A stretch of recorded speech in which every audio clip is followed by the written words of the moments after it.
Positive हो जाओ। थोड़ा मैं चिंता हो गया था ज्योति जैसे बोला कि कोई नहीं है, दैट्स वाई। ओके चलो, तो स्ट्रैटेजिक मैनेजमेंट का बात चल रहा था। स्ट्रैटेजिक मैनेजमेंट में हम लोग लास्ट क्लास में काफी कुछ डिस्कशंस कर लिए थे। आई होप आप लोगों को याद है स्ट्रैटेजिक मैनेजमेंट क्या है, क्या होता है, याद है ना सर? ज्योति, रोशनी, स्ट्रैटेजिक मैनेजमेंट क्या है, याद है ना? है सर।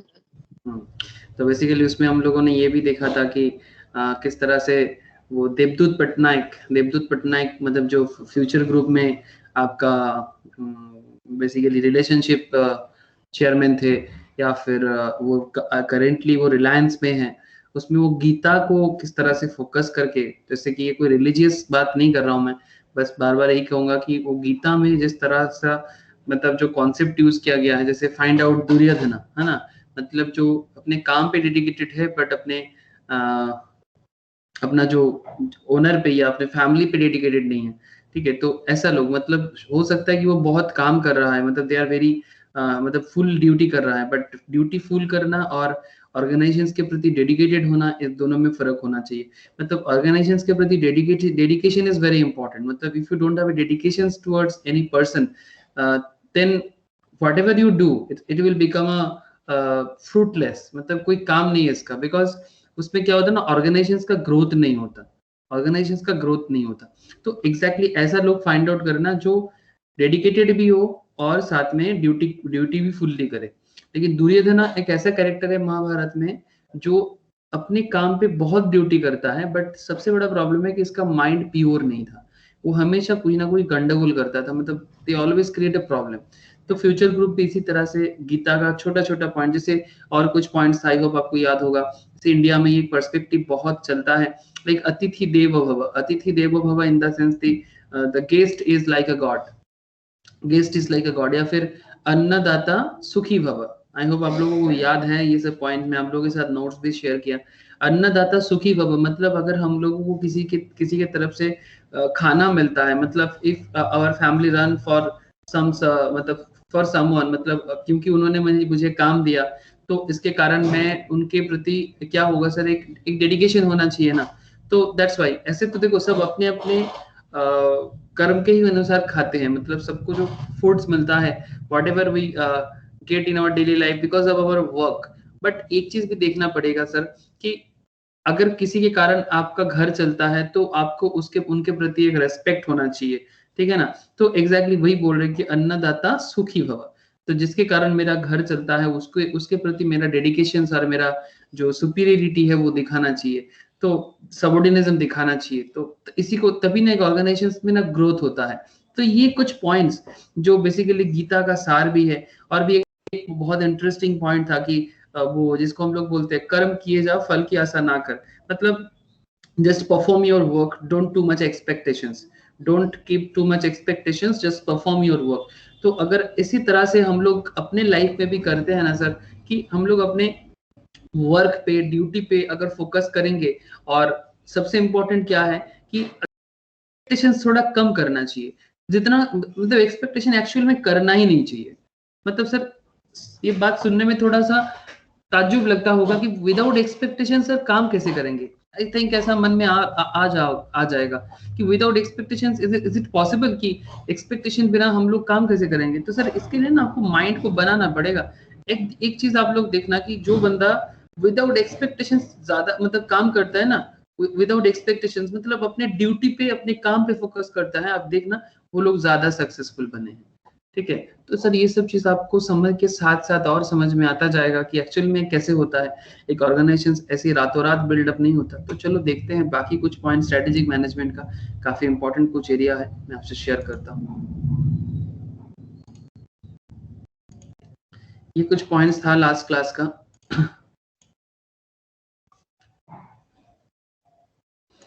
स्क्रीन शेयर हुआ है ना, देखो तो है सर।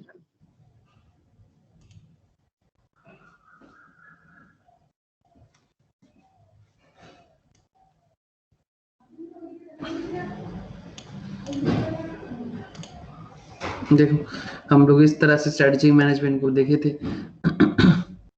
ओवरव्यू लिया था, फिलोसॉफी लिया था, है ना।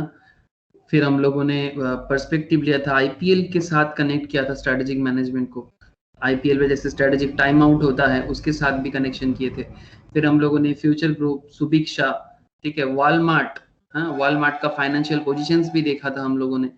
फिर सुभिक्षा क्यों फेल हो गया वो देखा, फ्यूचर ग्रुप क्यों मतलब डेवलप किया, ऐसा क्या कर दिया था फ्यूचर ग्रुप ने कि जिसके कारण आज बिग बाजार इतना बड़ा हुआ था। फिर अगेन फ्यूचर ग्रुप या बिग बाजार रिसेंट ट्रेंड में सर बिक चुका है, मतलब 70-80% परसेंटेज ऑफ बिजनेस उनका सेल हो चुका है। तो ऐसा क्या हो गया बिग बाजार के स्ट्रेटेजी में या फ्यूचर ग्रुप के स्ट्रेटेजी में कि उसको सेल करना पड़ा।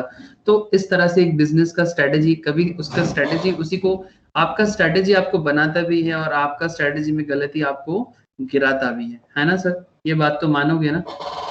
आपका स्ट्रेटेजी ही आपको बनाता है और आपका स्ट्रेटेजी ही आपका स्ट्रेटेजी में गलती वही तो आपको दिक्कत में डालेगा। ये चीज तो प्रूफ हो रहा है सर बिग बाजार का एक छोटा सा कॉन्सेप्ट से। ये बात एग्री करोगे कि नहीं करोगे सर? Yes sir, correct. है ना? मतलब ये आप पे ही डिपेंड करता है कि आप समय के साथ या समय से आगे चल पा रहे हो कि नहीं चल पा रहे हो। तो एग्जैक्टली एक टाइम पे बिग बाजार का सब्स्टिट्यूट नहीं हुआ करता था, आज के समय के साथ देखो तो बिग बाजार मार्केट में ही नहीं है। ठीक है, रिलायंस के साथ, अमेजन के साथ लड़ाई भी चल रहा है। फिर हम लोगों ने बिग बाजार के साथ आदर्श का कितना स्क्वायर फीट का एरिया लेके बिग बाजार अपना बिजनेस को डेवलप किया था वो देखा था। ठीक है, जिस तरह का मतलब अलग अलग पैंटलून, सेंट्रल पैंटलून बिग बाजार का हुआ करता था, फिर बाद में वो बिरला को सेल किया। Central, E zone, home town, food bazaar, fair price, there are lots of, मतलब इतना स्क्वायर फीट लेके बिजनेस इंडिया में कोई नहीं किया। बट शायद ही इनका प्रॉब्लम हो गया, ज्यादा स्क्वायर फीट में इन्वेस्टमेंट, शायद मतलब बहुत ज्यादा लोन हो गया सर। अच्छा, बिजनेस परफॉर्मेंस के ऊपर भी हम लोगों ने देखा। फिर हम लोगों ने सर मैनेजमेंट एंड मैथोलॉजी, जिसमें दुर्योधना का कॉन्सेप्ट, अतिथि देवो भव, कृष्णा अर्जुन का कॉन्सेप्ट भी हम लोगों ने देखा स्ट्रेटेजिक मैनेजमेंट में। कस्टमर्स को कैसे गॉड की तरह ट्रीट करना चाहिए, अतिथि देवो भव, अन्नदाता सुखी भव, दिस काइंड्स ऑफ हम लोगों ने देखा।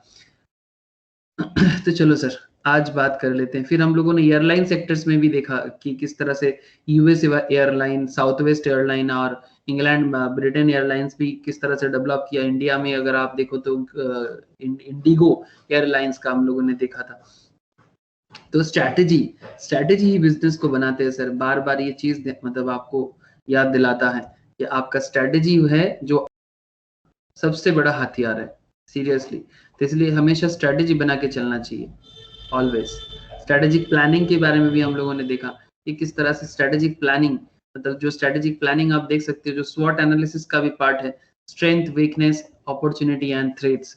आई होप आप लोग ये चीज सुने हुए होंगे पहले भी कि strength, weakness, opportunity and threat, जिसमें जो ऑर्गेनाइजेशंस का टॉप लेवल मैनेजर्स होते हैं, टॉप लेवल्स का गोल्स जो भी होगा, defining the missions and setting top level goals, मतलब ऑर्गेनाइजेशंस के टॉप लेवल में जो होते हैं उनका गोल क्या होता है। External analysis of opportunities and threat, मतलब एक्सटर्नल लेवल में ऑर्गेनाइजेशंस के लिए क्या अपॉर्चुनिटीज है, क्या थ्रेट्स है। ठीक है, अपॉर्चुनिटी जैसे देखो, अगर आप अपॉर्चुनिटी किसी चीज पे देख पाते हो ना, तो उस पर थ्रेट भी आपको देखना चाहिए, बिकॉज थ्रेट को आपको क्या करना चाहिए, यू हैव टू, मतलब आपको उसको क्या करना चाहिए, गार्ड करना चाहिए। You have to guard your threats and you have to work on your opportunities. Internal analysis and stat of strengths and weakness. ठीक है, whatever strength you have, आपको अपने स्ट्रेंथ पे काम करना चाहिए एंड अपने वीकनेस को क्या करना चाहिए, नजरअंदाज तो नहीं करना चाहिए, मतलब you can't ignore your weakness, but you have to work on your weakness. क्या लगता है सर, वीकनेस पे वो काम करना चाहिए कि नहीं करना चाहिए? ऐसा होता है ना कि हम लोग कभी कभी बोलते हैं ये मुझसे नहीं होगा, that means that is your weakness. But what do you think, आपको अपना वीकनेस में वर्क करना चाहिए या फिर वीकनेस को वीकनेस ही रहना देना चाहिए?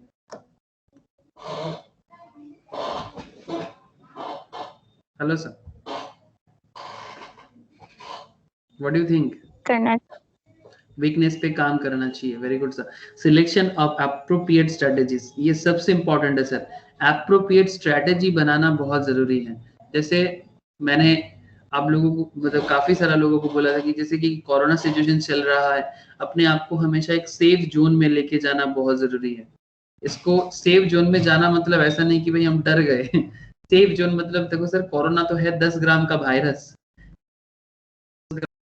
बट चीज लगता है कोई के डरना नहीं है। ये क्या है ना, अगर आपसे आपका एनिमी स्ट्रांग है तो फिर आपको स्ट्रेटेजी बनाना चाहिए। क्या सर, मैं सही बोल रहा हूँ ना? कोविड या कोरोना आपसे स्ट्रांग है, यस और नो? मतलब ये इंसान से स्ट्रांग है, तभी तो इंसान को इतना दिक्कत में डाल रहे हैं दुनिया भर में। यस। ऑब्वियसली सर स्ट्रांग है, ऑब्वियसली ये 10 ग्राम का कोरोना काफी स्ट्रांग है, ठीक है। बट अगर मेरा एनिमी मेरे से स्ट्रांग है तो मुझे क्या करना चाहिए? एनिमी का सामना करके अपने आप को मार देना चाहिए, या फिर स्ट्रेटेजी बना के एनिमी को खत्म करना चाहिए?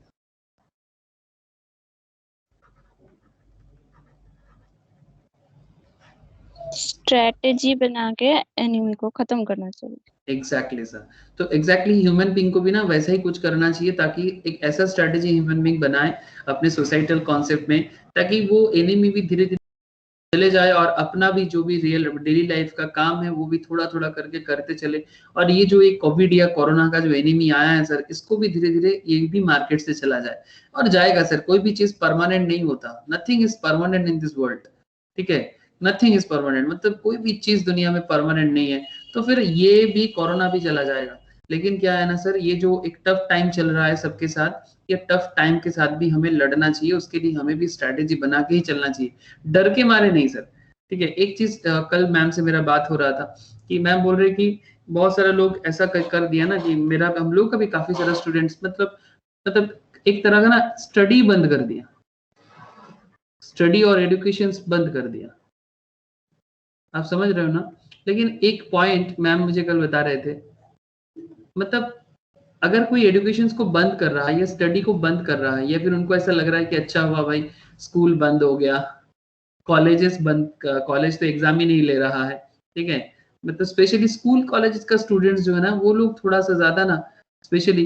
लेकिन देखो यही तो स्टूडेंट्स का बनने का एरिया है, प्लीज ट्राई टू अंडरस्टैंड कि स्कूल कॉलेज से ही तो स्टूडेंट अपना पढ़ाई स्टार्ट करते हैं ना।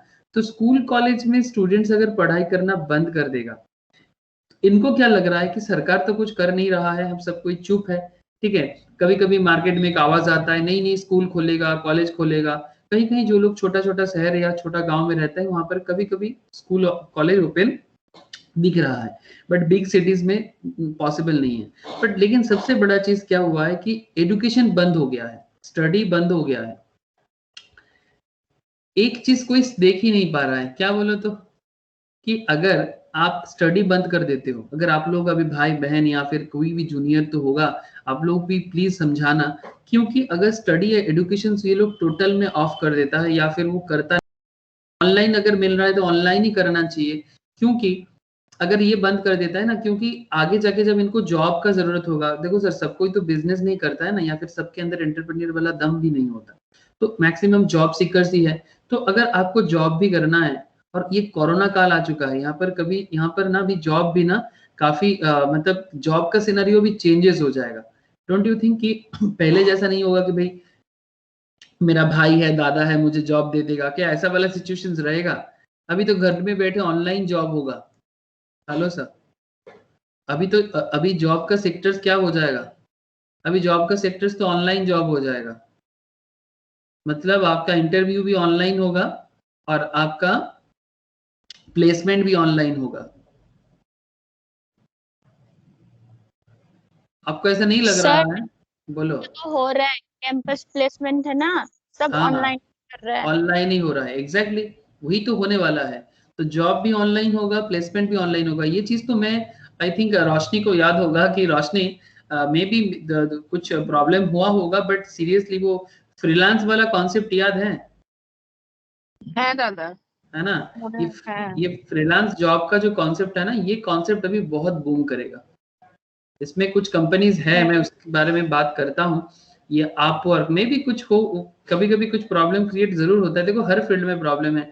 अपवर्क बोल के कंपनी है, फिर आपका fever.com बोल के एक कंपनी है, इसमें अपवर्क बहुत अच्छा है। जेंडेक्स बोल के ये और अच्छा है, ठीक है। तो इस तरह का जो कंपनी है ना, जो फ्रीलांसिंग जॉब प्रोवाइड करते हैं, मतलब एम्प्लॉयर यहाँ पर आते हैं, मैं आपको दिखा सकता हूँ। मतलब आज की डेट में अपने आप को एस्टेब्लिश करने के लिए आपका स्ट्रेटेजी सीरियसली चेंज होना चाहिए। अपॉर्चुनिटी भी काफी हाई हो जाएगा, बट कंपटीशन भी बढ़ जाएगा। अगर आपको नहीं पता तो मैं आपको दिखा रहा हूँ फ्रीलांसिंग साइट्स। पहले मैं बताता हूँ आपको, उसमें कुछ फ्रीलांस साइट, हाँ, फ्रीलांसर, फ्रीलांस, आप देख सकते हो यहाँ पर। देखो सबसे पहले अपवर्क का ही नाम आया, is the top rated website in the world. Freelancer, fever, गुरु बोल के एक है, freelancer.com है, ये मुझे उतना पसंद नहीं है। People per hour, urban pro, ब्रॉक्सर, बट मुझे लगता है अपवर्क एंड फीवर काफी अच्छा काम करते हैं। अभी मैं आपको एक बार एक दिखाता हूँ कि सर अपवर्क में आपको 2 मिनट के लिए लेके चलता हूँ। बेसिकली कहना ये चाहता हूँ कि ये अपवर्क का कॉन्सेप्ट आज नहीं सर, 5 साल 6 साल पहले चालू हुआ है। ठीक है, ये देखो 2015 देख पा रहे हो sir. Elan Sodesk merger was rebranded as Upwork and company's full name is now Upwork Global Inc. तो ये Nasdaq स्टॉक एक्सचेंज में भी लिस्टेड है सर, आप देख सकते हैं यहाँ पर $20 करके इसका शेयर का प्राइस भी चल रहा है, अभी हाई में भी जा रहा है। मतलब ये Upwork क्या करता है तरह तरह का लोगों का एम्प्लॉयमेंट, मतलब यहाँ पर एम्प्लॉयर भी है, एम्प्लॉय भी है। मतलब ये भी क्या हो गया, in demand talent on demand, in demand talent on demand. Upwork is a hire proven pros with confidence using the world's largest remote talent platform. मतलब आप दुनिया की किसी भी कोने में रह सकते हो, बस अगर आपके अंदर कोई स्पेशल टैलेंट हो तो आप उसको यूज करके अपना काम कर सकते हो और एनी कंट्रीज के लिए कर सकते हो। मजा ही है, बस आपको उस कंट्री का सिस्टम समझना चाहिए, क्या क्या काम, मतलब पॉपुलर कुछ दिखा सकता हूँ। देखो web, mobile and software development बहुत पॉपुलर है, design and creativity, writing, content writing जो होता है ना सर, कंटेंट राइटिंग का बहुत डिमांड है, sales and marketing, admin support, customer service, data science and analysis, engineering and architecture. ठीक है सर, आप लोग बोलोगे सर कॉमर्स फील्ड में, सर कॉमर्स फील्ड में ये सब हो जाता है ना, data science, analysis, sales and marketing. ठीक है, ये सब कॉमर्स फील्ड का ही तो है। अगर आप और भी फाइंड आउट करोगे ना, आपको और पता चलेगा कि और क्या क्या है। चलो सर मैं आपको दिखाता हूँ, चलो ऑल कैटेगरीज में चलते हैं। मतलब आप एक चीज समझो कि अगर आपको मार्केट में अपने आप को डेवलप करना है तो फिर आपका नॉलेज कितना बढ़िया होना चाहिए, बहुत बढ़िया होना चाहिए। नहीं तो सर वो सिफारिश वाला दिन तो गया सर, कि भाई हाँ मेरा ये है मुझे वो जॉब दे देगा, इस तरह का कॉन्सेप्ट तो एकदम परफेक्टली चला गया सर। ये देखो सर, आज के डेट में कोई अगर एडोब का काम जानता है, अमेजन का काम जानते हैं, तो उनके लिए भी अच्छा खासा मौका है। अगर आप यहाँ पर सर्च करो अकाउंट्स का जॉब देखो,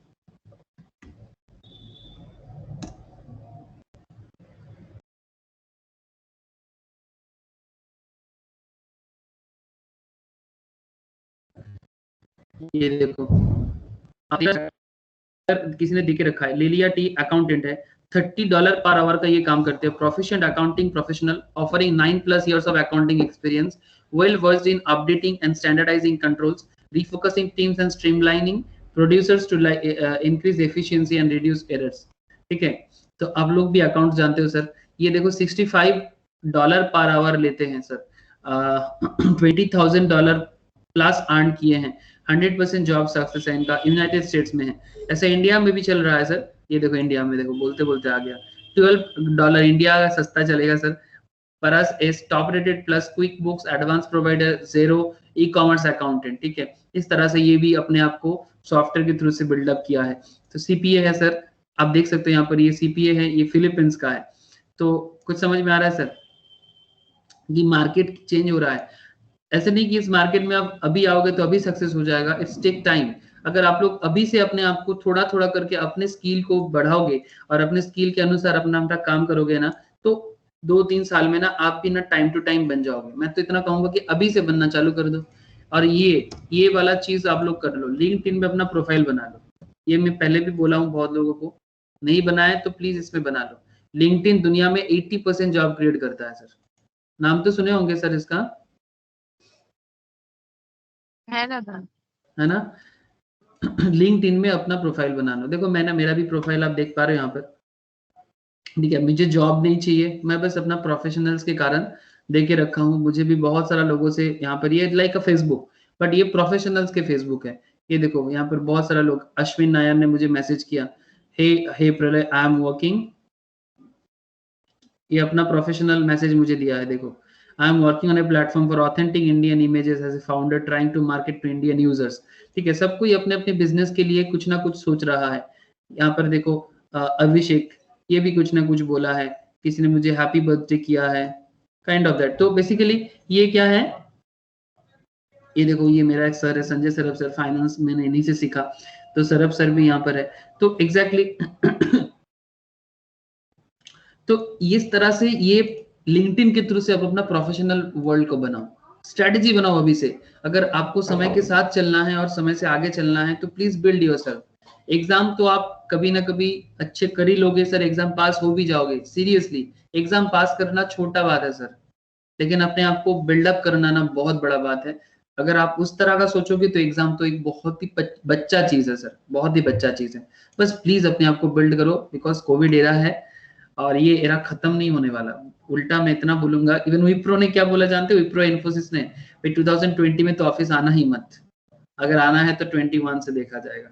मतलब बड़े बड़े ऑर्गेनाइजेशंस कर रहा है, मतलब कुछ तो बात है सर। सर कुछ समझ में आ रहा है?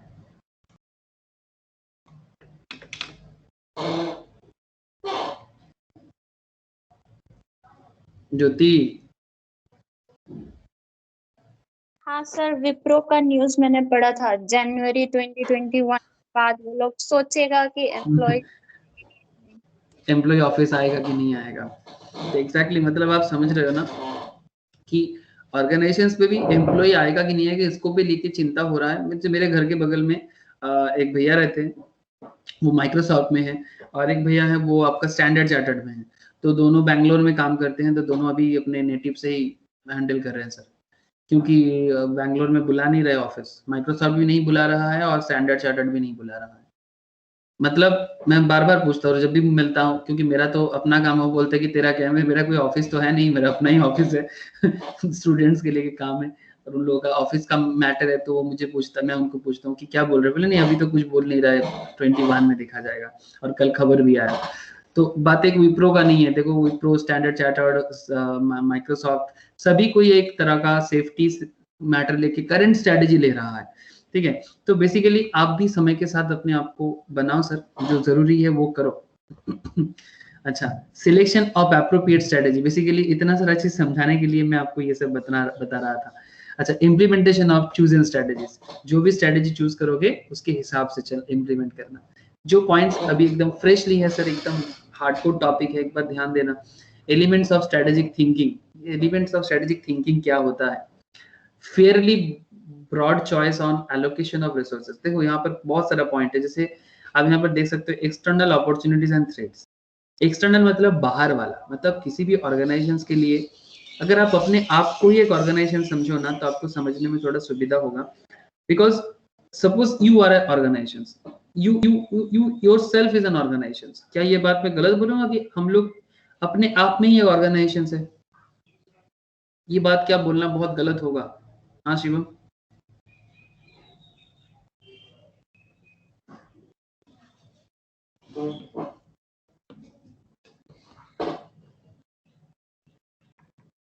ज्योति, हम लोग अपने आप में एक ऑर्गेनाइजेशन है, ये बात क्या बोलना गलत होगा?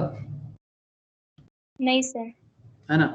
इसका मतलब अगर आप अपने आप को एक ऑर्गेनाइजेशन समझो और उस ऑर्गेनाइजेशन के अंदर एक एक्सटर्नल और एक इंटरनल अपॉर्चुनिटीज एंड थ्रेट्स को अगर आप ढूंढ पाओ, ठीक है, तो एक्सटर्नल अपॉर्चुनिटीज एंड थ्रेट्स, तो अगर आप ना अपॉर्चुनिटी भी आप देख पाओ कि भाई अपने बाहरी एरिया में क्या अपॉर्चुनिटीज चल रहा है और क्या थ्रेट चल रहा है, उसके हिसाब से आप अपना स्ट्रेटेजी को बिल्डअप करना। तो कैसे बिल्डअप करोगे? तो स्ट्रेटेजी बिल्डअप करने के लिए आपको कुछ चीजें समझना पड़ेगा। सबसे पहले कुछ टैक्टिक्स होना चाहिए, कुछ एक्शंस होना चाहिए। टैक्टिक्स में टैक्टिकल एक्टिविटीज, जैसे कि specifically increase, reduce, maintain specific activities, very specific कुछ चीजें होना चाहिए जो आपका खूब बहुत ही स्पेसिफिक हो। जैसे कि आप क्या कर रहे हो, who does what, with whom, by when, मतलब कौन कर रहा है, किसके साथ कर रहे हैं और कब कर रहा है, ठीक है। तो tactics, actions is very important चीज। What is it essential that we do and do well in order to reach our objective, मतलब हम अपने ऑब्जेक्टिव में पहुंचने के लिए क्या कर रहे हैं। तो this is called critical success factor, this is called critical success factors. फिर आता है आपका objectives. What desired specific states measurable do we seek to create in support of our goals, मतलब ऐसा क्या मेजर हम कर रहे हैं, ऐसा क्या स्पेसिफिक स्टेट्स कर रहे हैं जिसके ऊपर डिपेंड करके हमें अपना ऑब्जेक्टिव पूरा होगा। फिर आता है आपका milestones and matrices and milestones, ways to measure how we are doing, how far we have moved towards desired states. मतलब आज अगर आप सीए बनने के लिए निकले हो, आज अगर आप सीएमए बनने के लिए निकले हो, या फिर कंपनी सेक्रेटरीज, या स्टॉक मार्केट प्रोफेशनल्स, या डिजिटल मार्केटर, या जीएसटी प्रोफेशनल्स, व्हाटएवर जो भी बनने के लिए आप निकले हो, आप अपने काम पे कहां तक पहुंचे हो, ठीक है। तो ये भी आप माइलस्टोन्स को मेजर करना, मैट्रिसेस को देखना। सर क्या है ना, अपने आप को हमेशा ना जज करना चाहिए कि हम अपनी स्थिति में कहां तक पहुंचे, मतलब किस सिचुएशंस पे हम लोग अपने आप को अभी तक लेके आए और कितना दूर हमें जाना चाहिए। तो ये जज करना कभी कभी जरूरी हो जाता है अपने स्ट्रेटेजी को बिल्डअप करने के लिए। कभी कभी हमें अपना पोजीशंस भी समझ लेना चाहिए। फिर इसको बनाने के लिए आपको एक प्रॉपर स्ट्रेटेजी करना पड़ेगा। आपका goal, abstract statement, desired states towards which we are moving, जिसके तरफ हम चल रहे हैं।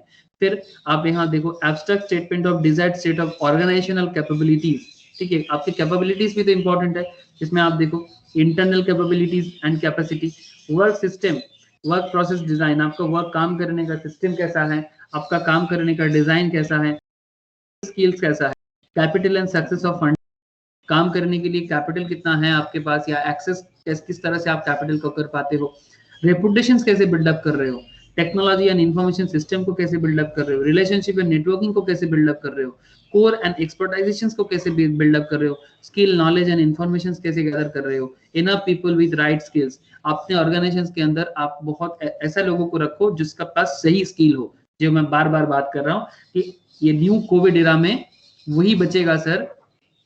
कोविड-19 का जो एरा चल रहा है, इसमें अपने आप को सर्वाइव वही कर पाएगा जिसके पास राइट, जिसके पास स्किल नहीं होगा, वो अपने आप को कितना भी डिग्री बना ले, फर्क नहीं पड़ता सर। डिग्री वाला लोगों का काम तो चला गया सर।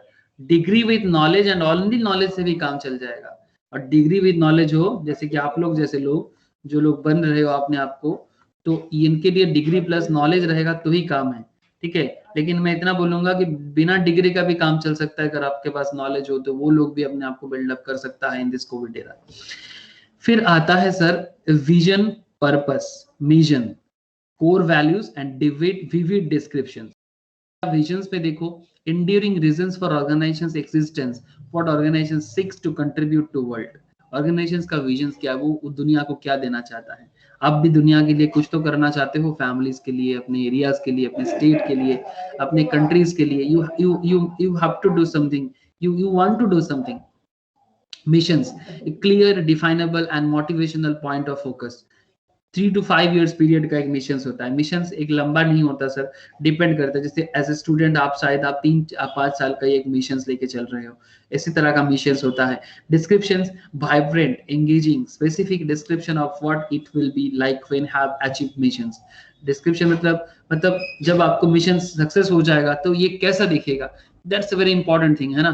कि एक बार आप सीए बन जाओ, एक बार आप सीएस बन जाओ, एक बार आप सीएमए बन जाओ, तो आप कहाँ अपने आप को महसूस करते हो। कोर वैल्यूज आपका क्या है, the essence of what is important to the organisation and its souls, ठीक है, that is the core values. तो एक कोर वैल्यू आपका भी है, एक ऑर्गेनाइजेशन का भी होता है। तो क्या एलिमेंट्स ऑफ स्ट्रेटेजिक थिंकिंग समझ में आ रहा है सर, प्लीज बताइएगा।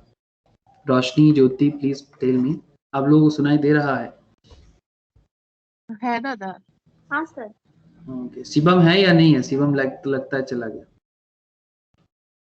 अरे नहीं सर, वो मेरा नेटवर्क बहुत ज्यादा फ्लक्चुएट कर रहा है, बार-बार सर्च नेटवर्क हो रहा है। अच्छा, नहीं मैं तेरा आवाज नहीं मिल रहा था, इसलिए मैं सोचा शायद चला गया। Okay, mission and goals. Mission and goals में क्या है, मिशंस में जैसे कि अब मिशंस फाइंड आउट कर देखो, set outs why the organisation exist.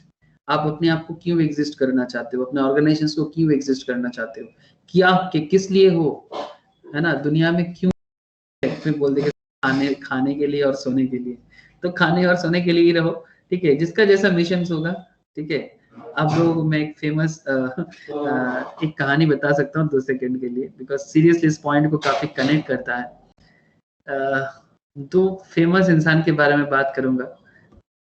2 दिन पहले ही देख रहा था ये आप लोगों ने नाम सुना होगा मे भी, वंदे मातरम सुने हो ना सर, वंदे मातरम जो हाँ, इंडिया का नेशनल एंथम है। Yes, national song. हाँ नेशनल एंथम है, ये नेशनल सॉन्ग तो जन गण मन है। एंथम है, नेशनल एंथम है जन गण मन। अच्छा, नेशनल एंथम है जन गण मन, और नेशनल स्लोगन है क्या वंदे मातरम, सॉन्ग। सॉन्ग है। हाँ तो ये देखो हाँ बंकिम चंद्र चट्टोपाध्याय, मतलब ये कोलकाता से थोड़ा दूर में नोईहाटी बोल के एक जगह है, ठीक है। ज्यादा नहीं तो 30 40 50 किलोमीटर दूर में है, नॉर्थ 24 में ही आता है। ये बंकिम चंद्र चटर्जी फेमस पोएट थे उस टाइम का और राइटर भी थे बहुत फेमस। ये देखो यहाँ पर, he was the composure of Vande Mataram, ठीक है, हेल द मदरलैंड।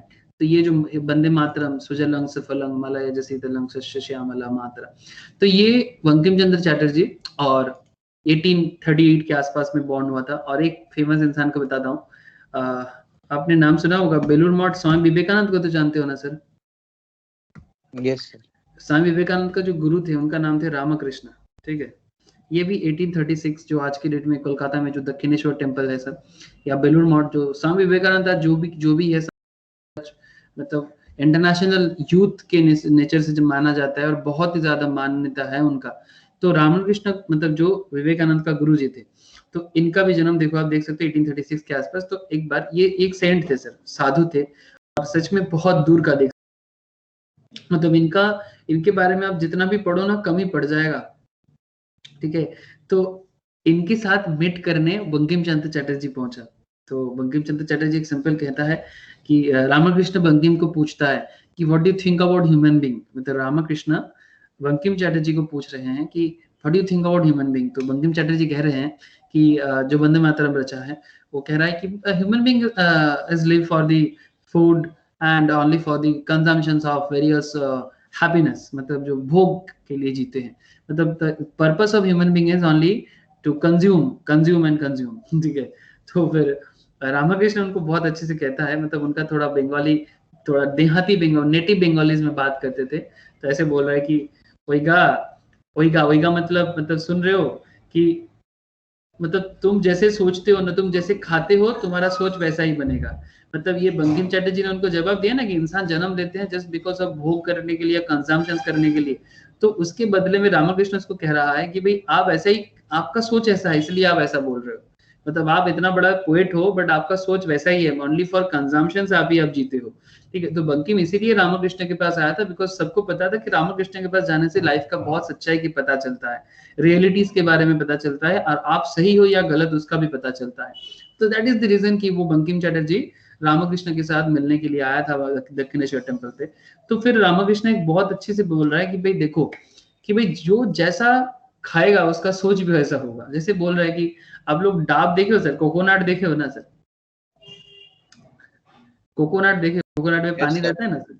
तो बोलते हैं अगर आप डाब पियोगे तो आपका सोच भी डाब की तरह होगा, मतलब पानी की तरह, डाब के अंदर का पानी की तरह। तो अगर आप और कुछ खाओगे, मतलब जो जैसा खाता है उसका सोच भी वैसा होता है। तो तो वो बंकिम को इतना गजब लेवल में जवाब दिया कि भाई आपका सोच डिपेंड करता है आपके खाने पे, और आपका खाना डिपेंड करता है आपके सोच पे, और आप क्या सोचते हो उस पर डिपेंड करता है आपका फ्यूचर, है ना। तो बहुत गजब का कह रहा है कि फिर बंकिम चटर्जी को वो कह रहा है कि देखो भाई तुम अच्छा सुनने के लिए आए हो तो फिर मैं अच्छा ही नहीं बोल सकता, मैं तो सच्चाई बोलता हूँ, ठीक है। मैं तो सच्चाई बोलता हूँ। फिर बंकिम चटर्जी भी बहुत प्यार से कह रहा है, रेस्पेक्ट के साथ, ठीक है, कि ये भी अपने टाइम पे बहुत फेमस थे सब, और वो भी अपने टाइम पे, मतलब वो फेमस क्या सर, इनका कोई अहंग नहीं था, इनको दुनिया पूछता था, पर ये तो ऐसा ही होता था, ऐसा ही देखो जैसे सिंपल दिख रहा है ना, ऐसा ही थे। तो ये कह रहा है कि, मतलब सिंपल है बंकिम चटर्जी का कहना कि नहीं नहीं, हम यहाँ आपके पास अच्छाई सुनने के लिए नहीं आया, मैं सच्चाई सुनने के लिए आया, मतलब I am coming from the knowing the, आप मुझे अच्छा चीज मत बताओ, आप मुझे ट्रुथ बताओ, ठीक है। तो फिर वो उसको बैठा के फिर समझाते हैं। तो, लेकिन आप समझ रहे हो ना, दैट्स द थिंग, मतलब किस तरह से सोचना चाहिए, मतलब मिशन, मतलब what is the point of view, ये बहुत वाइटल इंपॉर्टेंस रखता है। तो set out why the organisation exist, मतलब आप क्यों हो, मैं इसको कहने के लिए ये वाला पॉइंट लिया sir. Set out why the organisation exist and what it should be doing from point of view of customer. वो क्या करेगा ये फुल्ली डिपेंड करते हैं वो सोचता क्या है, वो देखता क्या है। सर प्लीज बताना कि ये पॉइंट आपको समझ में आया, मैं जो भी बंकिम चैटर्जी और रामकृष्ण का जो एग्जाम्पल आपके सामने लिया, कि वो एग्जाम्पल आपको समझ में आ रहा है कि मिशन एंड गोल के साथ? Yes sir. रोशनी। হ্যাঁ দাদা। রশনি ওখানে রামকৃষ্ণ কিরকম করে বলে জানিস? রামকৃষ্ণ এরকম করে বলে, ওই গা, হ্যাঁ বাংলাতে, ওই গা কিছু মনে করুনি, ওই গা কিছু মনে করুনি, হ্যাঁ যার খায় তার डाबे स्वभाव, जे मांस खाए तार मांसेर स्वभाव। हाँ, मतलब इस तरह से रामकृष्ण उसको बोल रहा था, मतलब वही गा, मतलब जैसे बोलते हैं ना रामकृष्ण, काइंड ऑफ दैट। তো বঙ্কিম চ্যাটার্জি, मतलब বঙ্কিমচন্দ্র চট্টোপাধ্যায়ের মতো এরকম একটা ফেমাস পার্সন কেউ না মাথা নিচু করে দিয়েছিল, मतलब চিন্তায় ফেলে দিয়েছিল কি সিরিয়াসলি, কি मतलब যে বন্দে মাতরম বানাচ্ছে কিন্তু তার ভেতরে এখনো মানে বলে না ওই যে যেটাকে ও বলে কি জানিস তো, কামিনী কাঞ্চন, मतलब लॉट्स ऑफ भोग मोह माया এইসব আচ্ছন্ন আর কি। তো যাই হোক, এখন বেঁচে থাকলে আমিও যেতাম। সিরিয়াসলি मतलब বেঁচে থাকলে এখন তো যেতে পারবি না, বই পড়ো, ঠিক আছে, রামকৃষ্ণের বই পড়, কথাमृत तो पढ़ते पारिस, कथा मतलब उनका एक बहुत फेमस किताब है सर कथामृत, या फिर आप स्वामी विवेकानंद को पढ़ो। स्वामी विवेकानंद का पढ़ोगे तो अल्टीमेटली वही जो रामकृष्ण का टीचिंग है वही विवेकानंद दुनिया भर में किया है sir. Major goals specify what the organisation hopes, मतलब आप चाहते क्या हो सर, स्पेसिफाई करो। To fulfil in the medium to long term, sir लंबा सोचो, शॉर्ट टर्म खेल मत खेलो। शॉर्ट टर्म खेल में it's not good for the organisation, short term is important but short term जरूरत के साथ करना, but to fulfil the medium to long term, long term के लिए सोचो। गोल हमेशा लॉन्ग टर्म के लिए होना चाहिए। Objectives are objectives to be attend that lead to superior performance. एक पर्सपेक्टिव कोट है सर, बोलता है perception is too strong and sight is weak. Please ध्यान से सुनना, perception is strong and sight is weak. आपका परसेप्शन किसी चीज पे स्ट्रांग हो सकता है, आपका साइट किसी चीज पे वीक हो सकता है।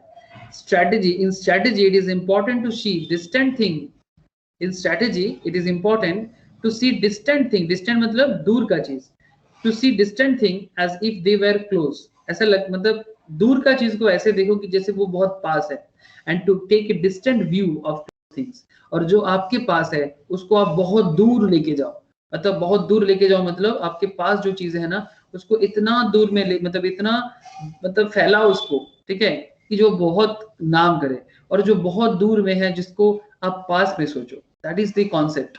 Perception is strong and sight is week. In strategy, it is important to see distant things as if they were close and to take a distant view of close thing. जैसे मानो कि आपके पास क्या है, हम लोग बहुत केस में ना देख नहीं पाते, मतलब whatever we have, sometimes we misjudge it, sometimes we can't observe our own potentiality. तो कभी कभी आपको अपने अंदर भी देखना चाहिए कि whatever you have वही कहना चाहता है, ठीक है। ये मियामोटो मुसाशी एक लेजेंडरी जापानीज स्वॉर्ड्समैन थे सर, 1584 से 1645 में ये काम करते थे, बहुत फेमस स्वॉर्ड्समैन थे। मतलब इनका बहुत फेमस ये लाइन है सर कि आपके पास जो है, मतलब सपोज आपके पास बहुत अच्छा, जैसे मैं आपको बता रहा था कि suppose you are a very good content writer, suppose you are a very good player, you have a very good cricketing skill, you have a very good something, you have very good accounting skills, something you have very good law skills, तो आपके पास कुछ तो है जो जिसको आप बहुत दूर तक लेके जाओ, और बहुत दूर में कुछ है जिसको आप बहुत क्लोजली महसूस करो। ये पॉइंट समझ में आ रहा है? हाँ। Identify strategic opportunities and threats in the operating environment.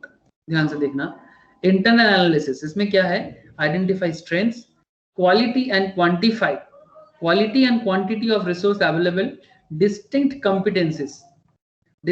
competencies, मतलब आपको क्वालिटी जज करना चाहिए, क्वांटिटी भी जज करना चाहिए कि आपके पास रिसोर्स जो भी अवेलेबल होगा, और आपको डिस्टिंक्टिव कॉम्पिटेंसीज भी देखना चाहिए। कॉम्पिटेंसी का मतलब होता है कि भाई मतलब जिसको हम लोग हिंदी में कहते हैं योग्यता, मतलब बांग्लाते আমরা বলি এটাকে যোগ্যতা, मतलब आपके अंदर क्या खूबी है। तो अगर कुछ भी खूबियां है, कुछ भी स्पेशलिटीज है, तो उसको आप डिस्टिंक्ट करो अपने से और उसको यूज करो।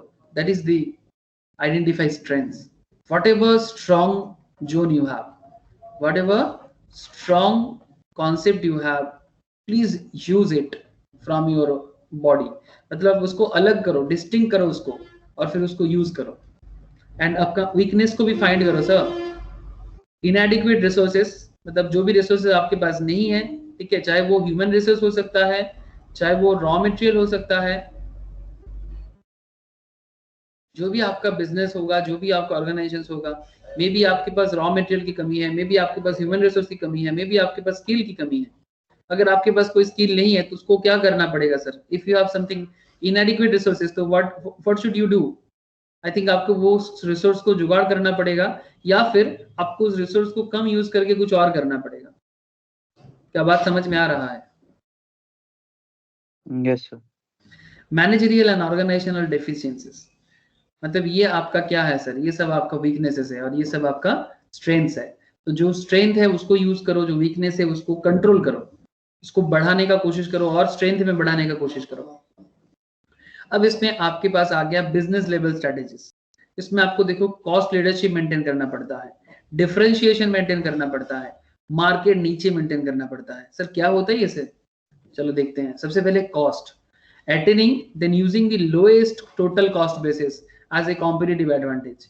Example of Intel. सर आप Intel के जानते हो सर? Intel क्या है? Intel क्या है? आइडिया है ना sir? Processor. Thank you sir. Intel is the processor. ऐसे तो करेंटली वर्ल्ड में दो ही कंपनी है प्रोसेसर का, एक है Intel, दूसरा कंपनी का नाम कोई बता सकते हो? माइक्रोसॉफ्ट। नहीं सर, माइक्रोसॉफ्ट प्रोसेसर नहीं बनाता। एनीबॉडी? कंप्यूटर लेने जाओगे ना, जब भी कंप्यूटर लेने जाओगे प्लीज याद रखना,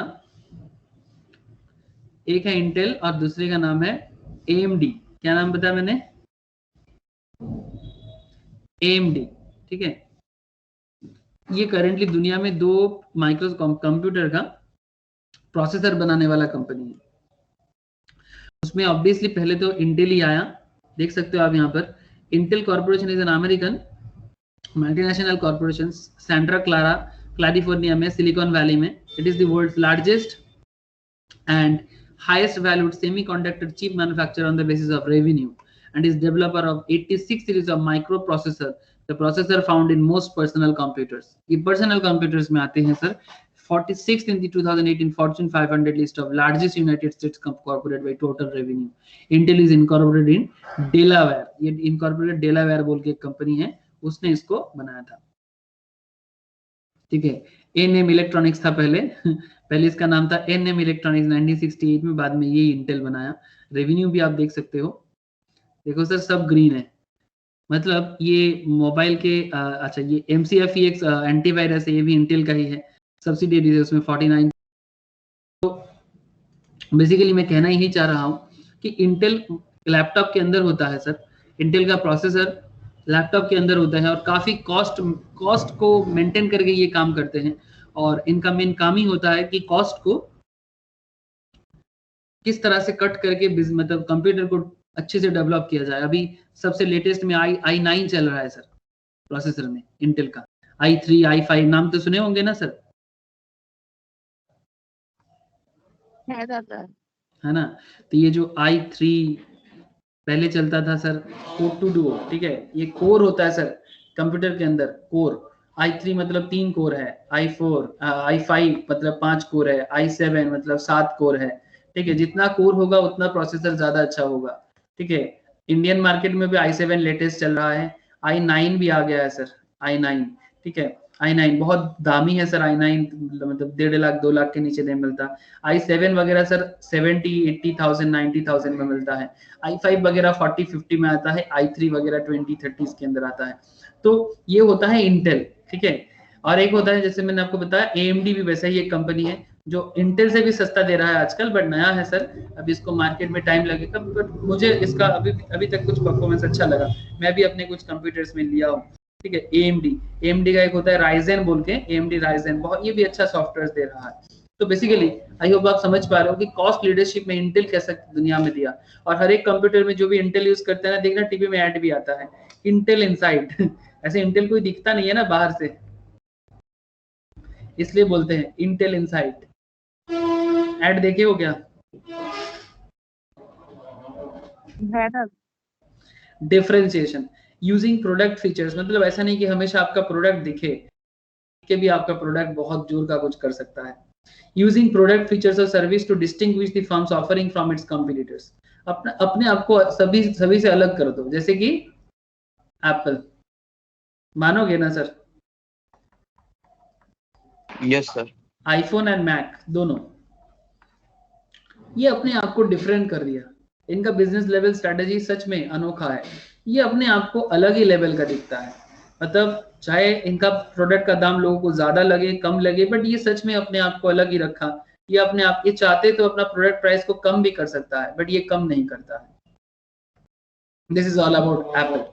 एंड मार्केट नीचे फोकस क्या होता है? नीचे का मतलब होता है कि कोई स्पेशलिटीज के साथ मूव ऑन करना, स्पेशलिटीज के साथ कंफर्टेबल जोन में मूव ऑन करना, दैट इज कॉल्ड मार्केट नीचे।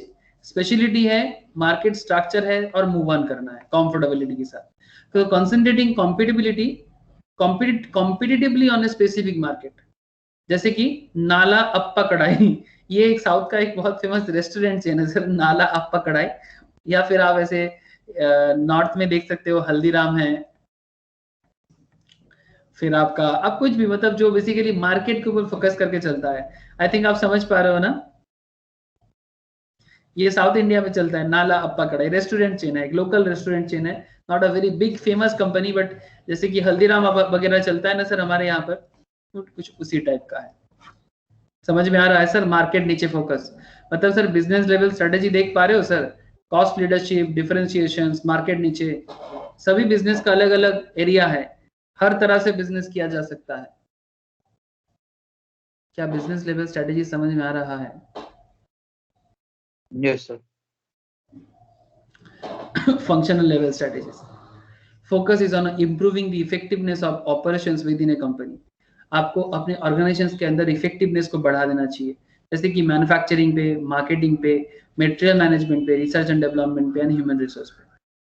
ये हो जाएगा आपका ऑपरेशन लेवल का स्ट्रेटेजीज। फिर आता है आपका ग्लोबल लेवल स्ट्रेटेजीज। इसमें आपको मल्टी डोमेस्टिक मतलब इंडिया के अंदर ही आप अपनी बिजनेस को धीरे धीरे बढ़ा रहे हैं, ठीक है? This is with in India, multi domestic, ठीक है?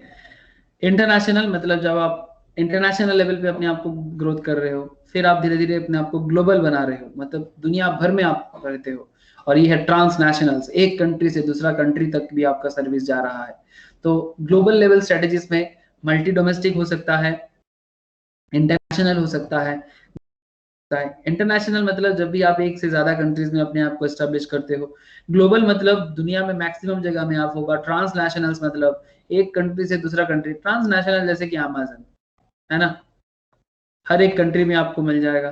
ग्लोबल मतलब जैसे कि अपना इंटरनेशनल में SBI है, HDFC है, ठीक है, इन्फोसिस है। ग्लोबल कंपनीज पे आप वॉलमार्ट को ले सकते हो। मल्टी डोमेस्टिक में आप, जैसे कि मैंने हल्दीराम बताया, उसको आप मल्टी डोमेस्टिक में ले सकते हो, kind of. Corporate level strategies में क्या क्या आ जाता है? Vertical integrations, diversifications, acquisitions, new venture, business portfolio structuring. Vertical integration मतलब आपको अपनी स्ट्रेटेजी को वर्टिकल मतलब सर इसको कहते हैं ना vertical, this is called horizontal. तो आपको वर्टिकली अपने ऑर्गेनाइजेशंस को ना इंटीग्रेट करना चाहिए, मतलब ऊपर से नीचे, नीचे से ऊपर, from up to down and down to up.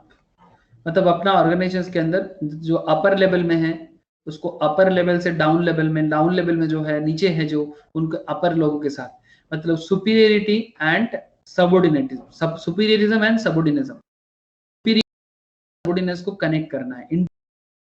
ऐसा नहीं कि मैं बड़ा हूं, ये नहीं बोलेगा कि मैं छोटा हूं, not like that. Corporate level में तो ऑर्गेनाइजेशन के अंदर, आप समझ पा रहे हो सर? मतलब जो CEO है उनके साथ गेट कीपर का कनेक्शन होना चाहिए। सर क्या बात करते हो? CEO के साथ गेट कीपर का कनेक्शन होना चाहिए। What do you think? होना चाहिए। वो हेल्प करेगा, वो क्या कहते हैं, क्योंकि वो कंपनी के प्रति टूवर्ड होगा, उसका इंटेंशन बुरा नहीं होगा, अपना कंपनी मान के काम करेगा। एग्जैक्टली। गेट कीपर जो है ना, गेट कीपर को पता होता है कि कौन कंपनीज के बारे में क्या सोच रहा है, बिकॉज ऑर्गेनाइजेशन पे कौन आ रहा है और कौन ऑर्गेनाइजेशन से जा रहा है, और बाहर जाने के टाइम पे कौन कंपनीज के बारे में क्या बोलते हैं, ये सारा का सारा इन्फॉर्मेशन आपको गेट कीपर से ही तो मिलेगा। और सीईओ को फीडबैक अगर चाहिए ना, एक्सटर्नल एंड इंटरनल दोनों के मैटर पे, एक्सटर्नल एंड इंटरनल दोनों मैटर में अगर इनको फीडबैक चाहिए सीईओ को, तो कहां से मिलेगा? गेट कीपर से मिलेगा। इसलिए गेट कीपर के साथ सीईओ का कनेक्शन होना जरूरी है। That is called vertical integration. Diversification तो होना ही चाहिए ऑर्गेनाइजेशन पे। अब जितना ज्यादा डाइवर्सिफाइड होंगे उतना ज्यादा आप एडेप्टिव होंगे। मतलब एडेप्टिव समझते हो ना, कि आप टाइम टू टाइम अपने आप को एडेप्ट कर सकते हो, जरूरत पड़ने से स्ट्रेटेजिक अलायंस भी करना। जैसे रिसेंटली एक स्ट्रेटेजिक अलायंस किया है 2 कंपनी, बोल सकते हो नाम? रिसेंट अलायंस हुआ है सर अपने बिजनेस को बचाने के लिए। Vodafone idea. Thank you. Vodafone idea, thank you sir, आप लोगों का दिमाग पूरा खुल गया है। नाम क्या हो गया? वी।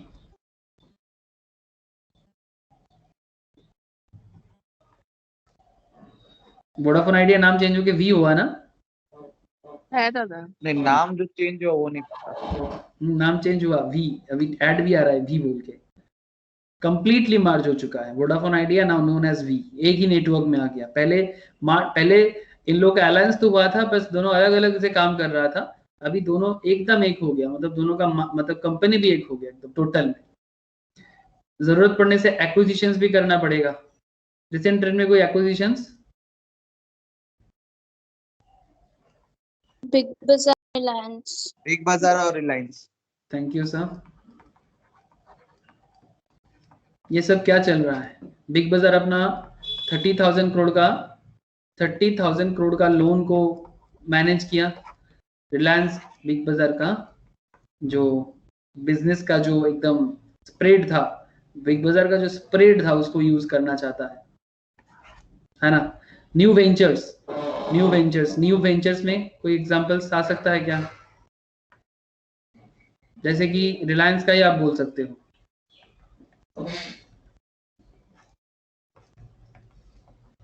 Jio mart.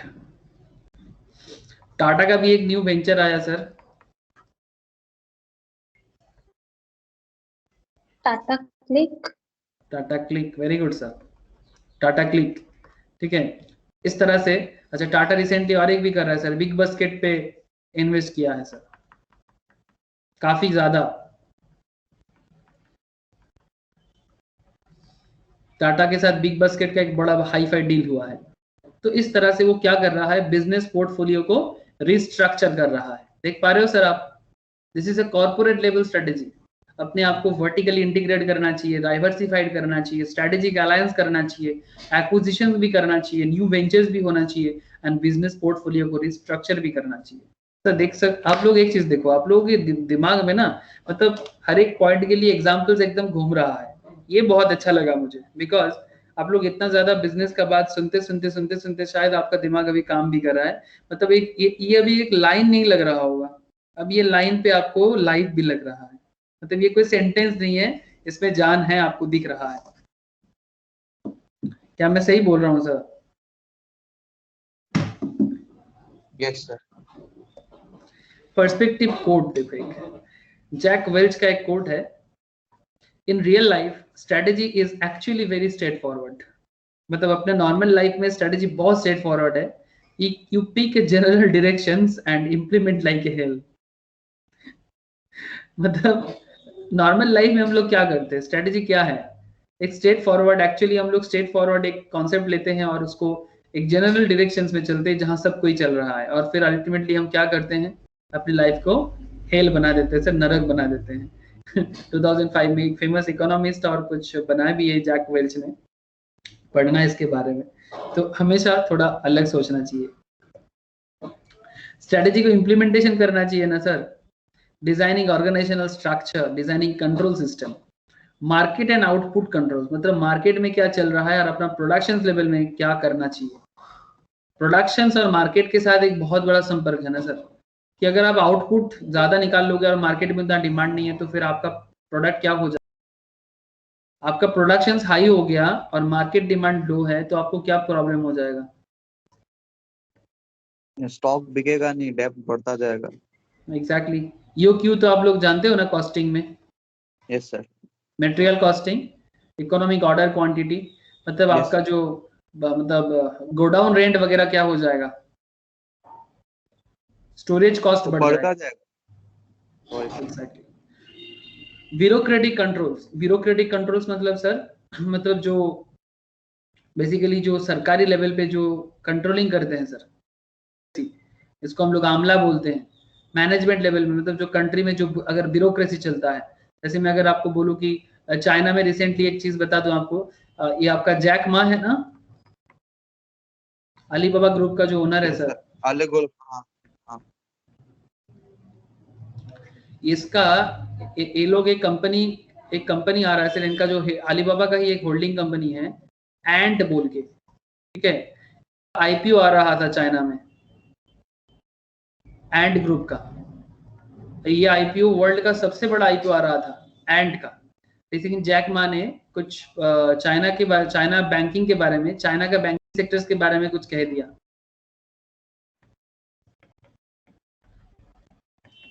तो इनका IPO को आने से रोक दिया।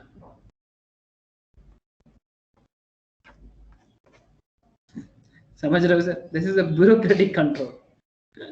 सोशलिज्म है सर, जो माने वो करेगा। चाइना तो वही है भाई, वो किसी का नहीं सुनता है। चाइना का जो पॉलिटिकल सिस्टम है वो काफी डेंजरस है, काफी डेंजरस। उससे अच्छा तो घर में जो हम लोग कुत्ता पालते हैं ना सर, वो बहुत फ्री रहता है। मतलब चाइना में लोगों का जो हालत होता है, मतलब जिस तरह से चाइना के मतलब लोगों को मतलब बचपन से ऐसे ही ट्रेनिंग दिया जाता है एक तरह का, कि भाई आपको वो करना पड़ेगा जो सरकार बोलेगा।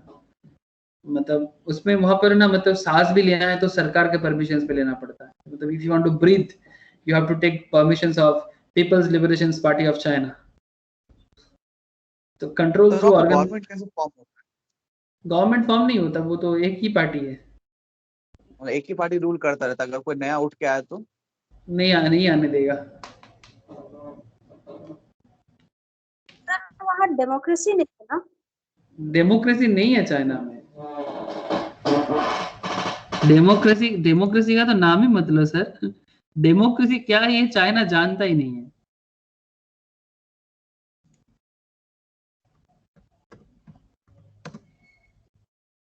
चाइना डेमोक्रेसी क्या है ये चाइना को पता ही नहीं है। चाइना में लोगों को भी नहीं पता कि डेमोक्रेसी क्या होता है।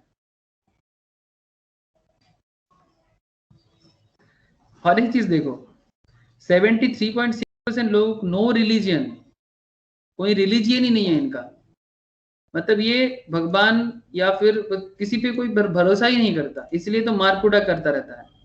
अगर किसी को थोड़ा मतलब थोड़ा रेस्पेक्ट होता ना सुप्रीम पावर पे, तो फिर लोगों को इस तरह से मारकूट नहीं करता, लोगों का जगह हड़पता नहीं था।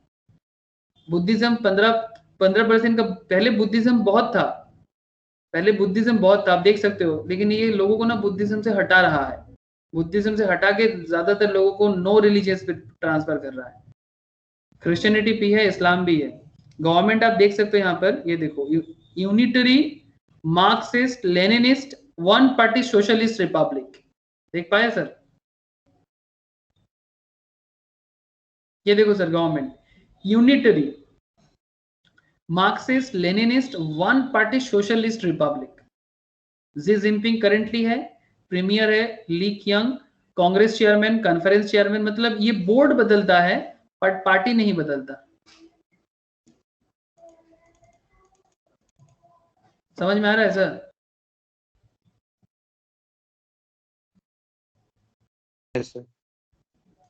बोर्ड बदल सकता है, पार्टी नहीं बदलता। ये इनका सिस्टम है। हमेशा से ऐसा नहीं था। ये ताइवान भी तो इसी कारण से इनका साथ नहीं दिया, ताइवान इनसे अलग हो गया। जो भी हो, बेसिकली यहाँ पर आप सांस लेना भी है ना तो आपको उनका परमिशन लेना पड़ेगा। अगर कोई एक बार इंडिया में रह लेगा और फिर उसको अगर चाइना में भेज दिया जाएगा तो वहां पर पहुंचते ही मर जाएगा। क्यों? क्योंकि वहां पर इंडियन चाइनीज को वहां पे भेज देते, हाँ चाइना टाउन में रहते, इंडियन चाइनीज जो चाइना टाउन में रहते हैं उनको वहाँ भेज के देखते। हाँ, उनको ही बोलो ना भेज के, जो चाइना टाउन कोलकाता में रहते हैं। हाँ उन्हीं को जाके वो जाके जाने बोलो, वो भी पागल हो जाएगा। मतलब अगर एक बार आप इंडिया में रह गए ना, क्योंकि इंडिया में फ्रीडम बहुत है, चाहे हम गरीब हैं, चाहे हमारे पेट में पैसा ना हो, पॉकेट में पैसा ना हो, पेट में खाना ना हो, but we are free, we are free seriously. आप कुछ भी कर सकते हो, कुछ भी कह सकते हो। अब बाद में झमेला होता है, बट फिर भी you you have a right, आपके पास राइट तो है। बट वहां पर राइट नहीं है। कोई कुछ सरकार के अगेंस्ट में कुछ बोल देगा, जैक माँ को नहीं छोड़ रहे, आप समझो, जैक माँ को नहीं छोड़ रहा है। मतलब आप अच्छा बुरा भला कुछ नहीं बोल सकते।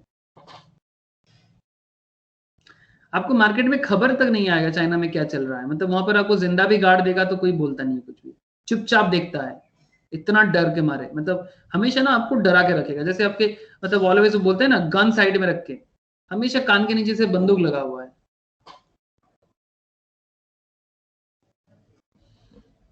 मतलब मुझे देखो, किसी कंट्री से मुझे कोई पर्सनली कोई प्रॉब्लम नहीं है, बट प्रॉब्लम कभी कभी ये लगता है जब ह्यूमैनिटीज की तरफ मैं सोचता हूँ ना, कि ह्यूमन बीइंग बोल चीज होते हैं, आप किसी की इंसानियत को मार नहीं सकते सर। आज नहीं तो कल। तिब्बत को क्या किया आप देखो तो सही।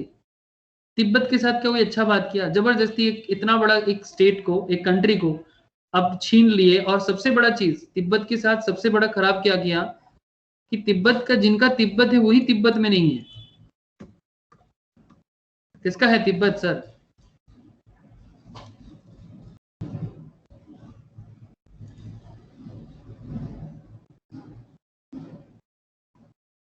तिब्बत तो सर खुद ही एक तो था ना, हाँ तिब्बत तो इंडिपेंडेंट कंट्री था ही ना। हाँ, मैं हमेशा से इंडिपेंडेंट कंट्री था तिब्बत, ठीक है। 1950s में तो चाइना ले लिया इसको। और सिर्फ लिया ही नहीं, मतलब इनको, देखो भाई, कोई कंट्री को आप ले सकते हो, मतलब अगर जैसे एक टाइम पे जब दुनिया एक दूसरे को ले रहा था, ठीक है, ले लिया, बहुत अच्छा किया। बट प्रॉब्लम यह है कि भाई कम से कम वहां पर जो लोग रहते हैं उनको अपना डिसीजन, देखो भूटान, अरुणाचल देख रहे हो ना, जिस इसके ऊपर इतना बड़ा कंट्री है, इसको ले लिया चाइना, कितना बड़ा एरिया को ले लिया देखो। बिग एरिया, पूरा एरिया को हड़प लिया 1950s में। और आज देखो, आज जो इंडिया पे, कश्मीर पे इंडिया में प्रॉब्लम कर रहा है, अरुणाचल में प्रॉब्लम कर रहा है, नेपाल के साथ प्रॉब्लम कर रहा है, क्यों? बिकॉज तिब्बत इनके हाथ में आ गया। और दलाई लामा को, मतलब पूरा का जितना तिब्बत का जितना सारा लोग थे, सब कहाँ रहते हैं, आइडिया है आप लोगों को? जो ओरिजिनल का तिब्बत है वो कहाँ रहते हैं? सिक्किम। और मतलब इंडिया में रहते हैं, हिमाचल प्रदेश, सिक्किम, इंडिया में बहुत सारा जगह में रहते हैं। जितना सारा हिली रीजन है ना, साउथ और नॉर्थ इंडिया दोनों जगह में रहते हैं। मतलब नॉट ओनली सिक्किम, इतना बड़ा तिब्बत का लोग थोड़ी ना सिक्किम में आएगा सर, सिक्किम इतना छोटा है। Sikkim is a very small area. तो ये पूरा भारत में जितना सारा छोटा छोटा एरिया है, मतलब जहां पर भी थोड़ा सा हिल है, ठीक है, साउथ हो, नॉर्थ हो, इवन उड़ीसा में भी रहते हैं। मतलब जहां भी हिली रीजन है, दलाई लामा एंड उनके ग्रुप को गवर्नमेंट ऑफ इंडिया ने रहने के लिए जगह दे दिया। इंटरनेशनली लोग कितना कुछ कर रहे हैं, लेकिन कोई ये नहीं बोल रहे भाई तिब्बत को तो कम से कम तिब्बत को अपनी जगह में दे दो। ये तिब्बत है, ये तिब्बत तिब्बत का है, तो तिब्बत को तिब्बत के पास भेजो ना भाई। चाइना इतना बड़ा प्रॉब्लम क्रिएट करके रखा है, कोई बात नहीं उठाता। अभी तक यूनाइटेड नेशंस क्या कर रहा है मुझे समझ में नहीं आता। ये तिब्बत तिब्बत का हो जाएगा तो भाई चाइना भी इंडिया के पीछे तंग नहीं करेगा। और एक जगह तो रहेगा ना जहां पर सच में स्पिरिचुअलिटीज है, मतलब सच में मतलब धर्म का बात होता है। ये है, ये तिब्बत का ये है सर, पोटाला पैलेस, उनका पार्लियामेंट है तिब्बत का। यहाँ पर किसी को आने जाने नहीं देता सर, आप खुल के बात भी नहीं कर सकते, इतना ज्यादा इसको इसको सर क्या बोलते हैं सर, बैंड सिटी कहते हैं, लासा बैंड सिटी, निषिद्ध नगरी। आई थिंक पढ़े हो आप लोग, छोड़ो सर। अब मैं इतना सारा बोल दिया, अगर ऑनलाइन में क्लास को छोड़ दूंगा ना, कितना लोग मेरे पीछे पड़ जाएगा। पढ़ा था सचिन, तो एक बार मैं कुछ बोल दिया था, मेरे को क्या क्या सब यूट्यूब में कमेंट किया था।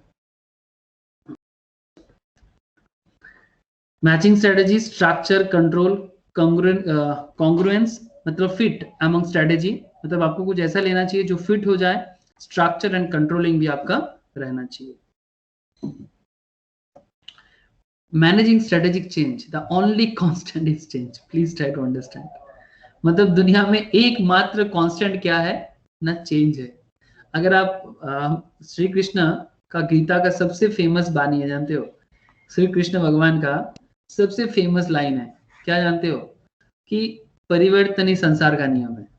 तो change is the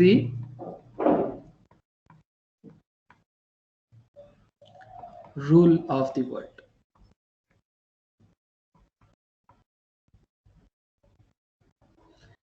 change is the rule of the world, परिवर्तन ही संसार का नियम है। तो ओनली कांस्टेंट इज चेंज।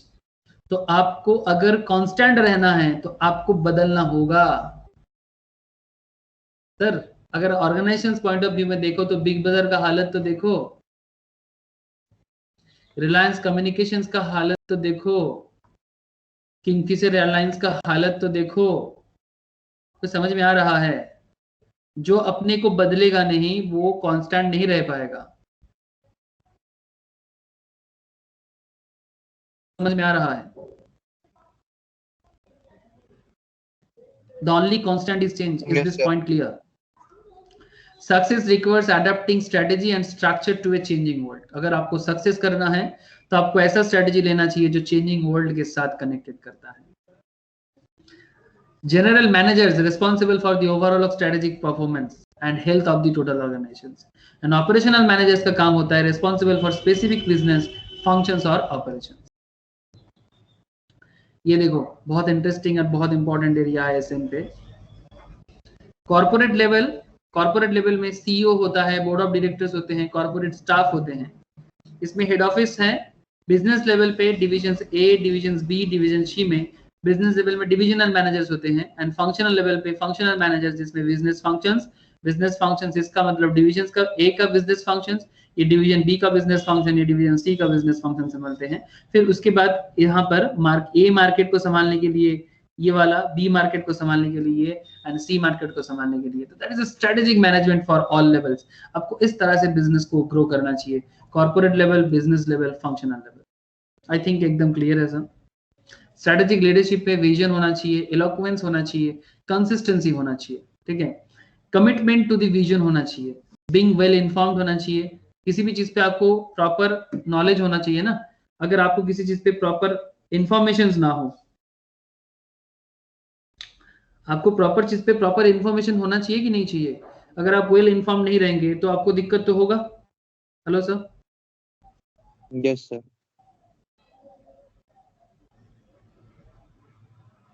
और इलोक्वेंस का मतलब समझते हो? मतलब किसी भी चीज पे आपको फ्लुएंसी होना चाहिए। ये तो मतलब जो भी आप करते हो ना उसमें एक फ्लुएंसी आना चाहिए आपको। मतलब आप अगर आप उस पॉइंट पे फ्लुएंस नहीं हो तो फिर मुश्किल हो जाएगा। तो विजन होना चाहिए, इलोक्वेंस होना चाहिए, कंसिस्टेंसी होना चाहिए, willingness to delegate and empower होना चाहिए। आपको किसी भी चीज पे डेलीगेशन बोलते हैं ना, डेलीगेट मतलब जो कोई काम के प्रति डेडिकेटेड है, delegation. And empower, attitude use of power, emotional intelligence, ये सब एक लीडर के अंदर जरूरी है। Strategic leadership very very important. Strategy as an emergent process. Strategy making in an unpredictable world creates the necessity for flexible strategies, approaches. Strategy making by lower level managers. Strategy evolves through autonomous actions. Serendipity and strategy. इस serendipity and strategy क्या होता है? Accidental discoveries and happenstances can have dramatic effects on strategic directions. ये serendipity क्या होता है जानते हो? Serendipity का मतलब होता है एक्सीडेंटल डिस्कवरीज। कभी कभी हम लोग ऑर्गेनाइजेशंस के अंदर ये भी कर देते हैं कि जो सोचते नहीं है वो हो जाता है एक्सीडेंटली भी ना। कभी कभी मतलब डिस्कवरीज हो जाता है। कभी आप लोगों ने ये देखा एक्सीडेंटल डिस्कवरी?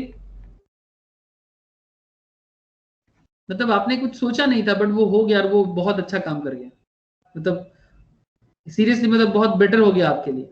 ऐसा कभी आपने आप लोगों ने ऑब्जर्व किया सेरेंडिपिटी मतलब एक्सीडेंटल डिस्कवरीज, हैपेंस्टांसेस भी कहते खाना हैं। बनाने टाइम होता हाँ मतलब आपने सोचा नहीं था इतना टेस्टी होगा, जैसे खाना थोड़ा जल गया पर खाना बड़ा मजा आ गया। है।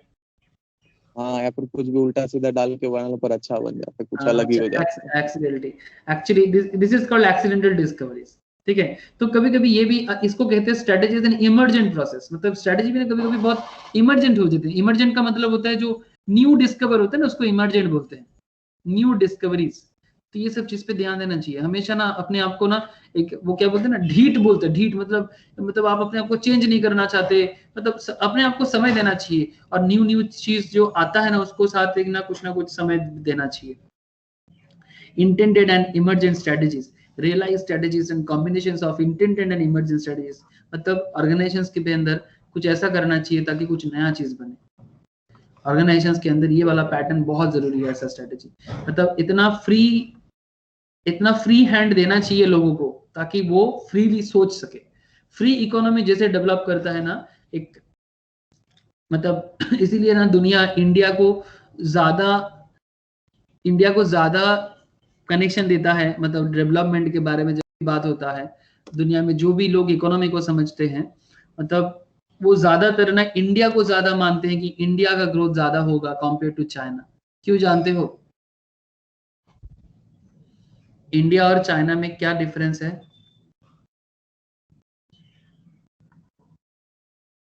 ये फ्री नहीं है, बट इंडिया फ्री है। इंडिया सबके आजादी का रेस्पेक्ट करता है, चाइना आजादी का रेस्पेक्ट नहीं करता। इंडिया आज तक किसी के ऊपर अपना हक नहीं जताया, बट चाइना आजादी पे हक जताते हैं।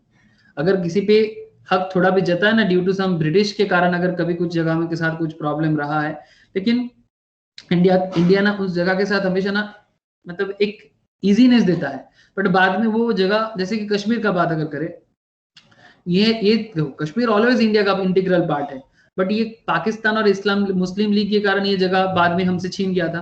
पर बाद में जब ये कश्मीर को थोड़ा आजादी मिला था, बट ये आजादी के ऊपर क्या किया, दूसरा प्रॉब्लम क्रिएट कर दिया।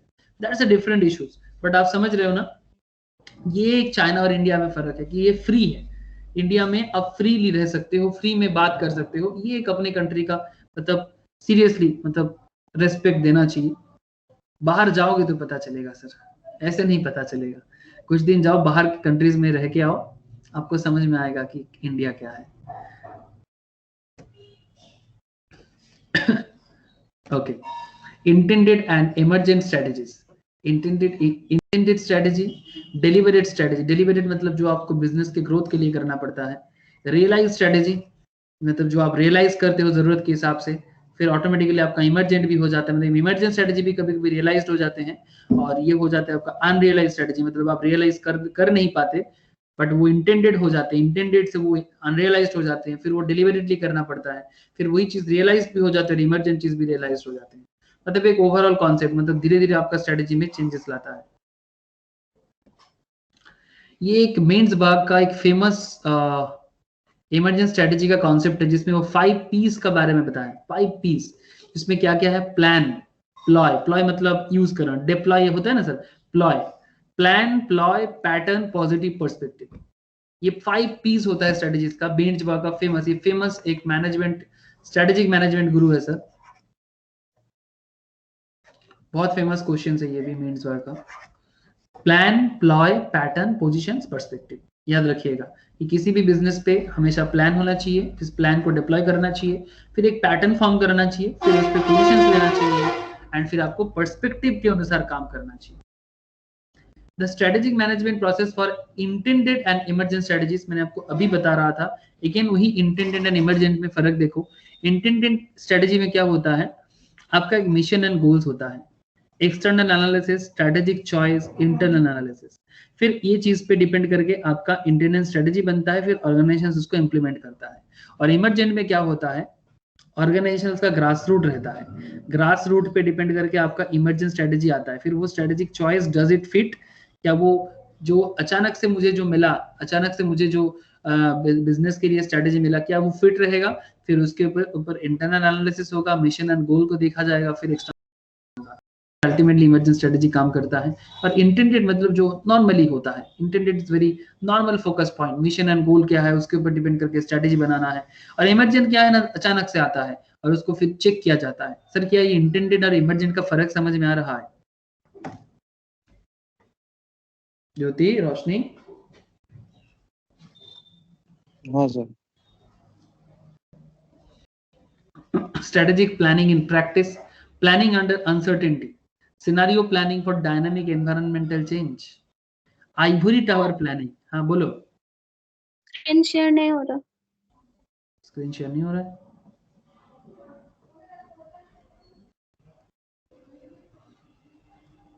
क्या किसी को नहीं हो रहा है? अच्छा दादा, यहाँ पे हो रहा है सर। हो गया। नहीं अभी तो नहीं हुआ, अभी तो चला गया होगा। अब हो गया है। না দাদা এখন হলো। नहीं है सर। हाँ अब है। नेटवर्क बहुत खराब चल रहा है आजकल, बहुत ज्यादा फ्लक्चुएट हो रहा है। अभी हुआ है? हाँ हाँ। हाँ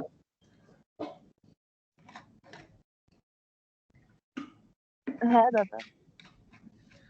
देख, strategic planning in practice, planning under uncertainty, scenario planning, dynamic environmental change, है ना। बिग बाजार ने ही गलती कर लिया सर, सिनेरियो के साथ प्लान नहीं कर पाया और एनवायरमेंटल चेंज के साथ प्लानिंग नहीं कर पाया।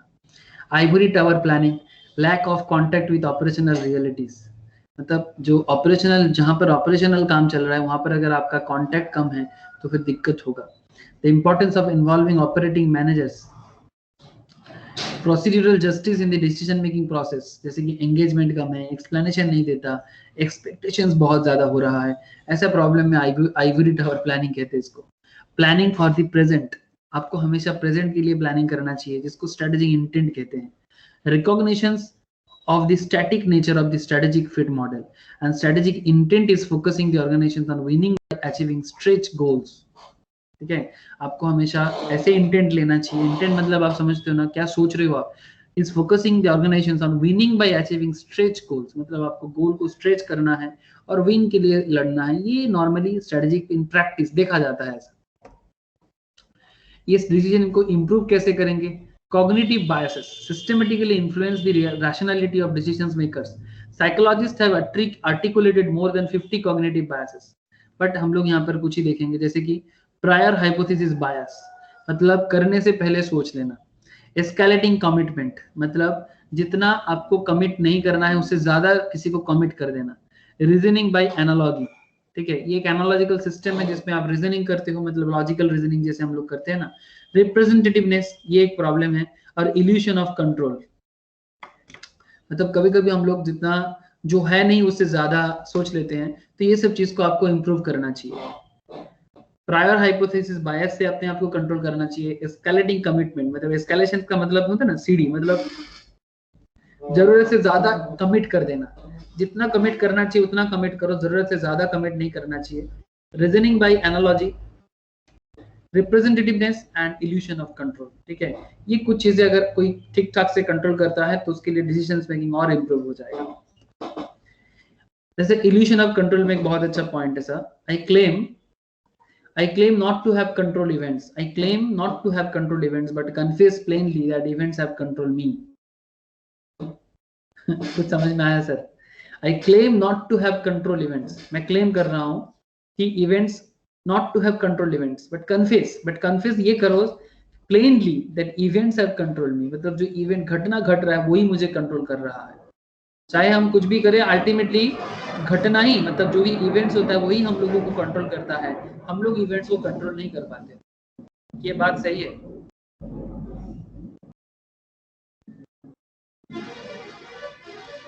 Hello sir. हाँ।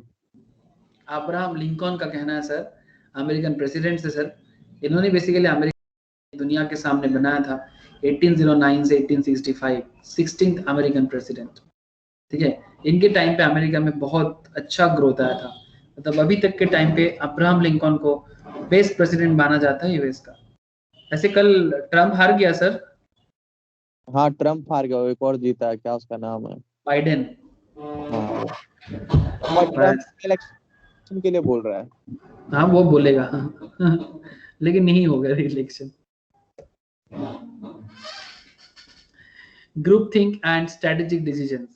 Pitfalls of groupthink: failing to question underlying assumptions, coalescing around a single person or policy, filtering out conflicting informations, developing after the fact rationalizations, having an emotional non-objective, and commitment to an actions. ठीक है, मतलब group think strategic decisions बहुत important है sir. ये कुछ चीजें आपको follow करना चाहिए, एक बार गो थ्रू कर लेना। Techniques for improving decisions making: two decision making process that counteract cognitive bias and group thinking. Devil's advocacy and dialect inquiry. Devil's advocacy में क्या है, एक्सपर्ट प्लान होता है, डेविल्स एडवोकेट क्रिटिसाइज करते हैं, फिर फाइनल प्लान होता है। मतलब एक्सपर्ट प्लान करेगा, फिर एडवोकेट करेगा, क्रिटिसाइज करेगा, फिर फाइनल प्लान बनेगा। क्रिटिसाइज बहुत इंपॉर्टेंट है। और एक होता है डायलेक्ट, जिसमें एक्सपर्ट प्लान 1 होता है, एक्सपर्ट प्लान 2 होता है। एक थीसिस होता है, एक एंटी थीसिस होता है। मतलब एक जन थीसिस करेगा, रिसर्च करेगा, और दूसरा थीसिस के अगेंस्ट में बोलेगा। फिर क्या होगा, डिबेट होगा, सिंथेसिस होगा, एंड फिर फाइनल प्लान बनेगा। समझ में आया पॉइंट? गजब का पॉइंट है ना sir, devil's advocacy and dialect inquiry. समझ में कुछ आ रहा है कि नहीं आ रहा है?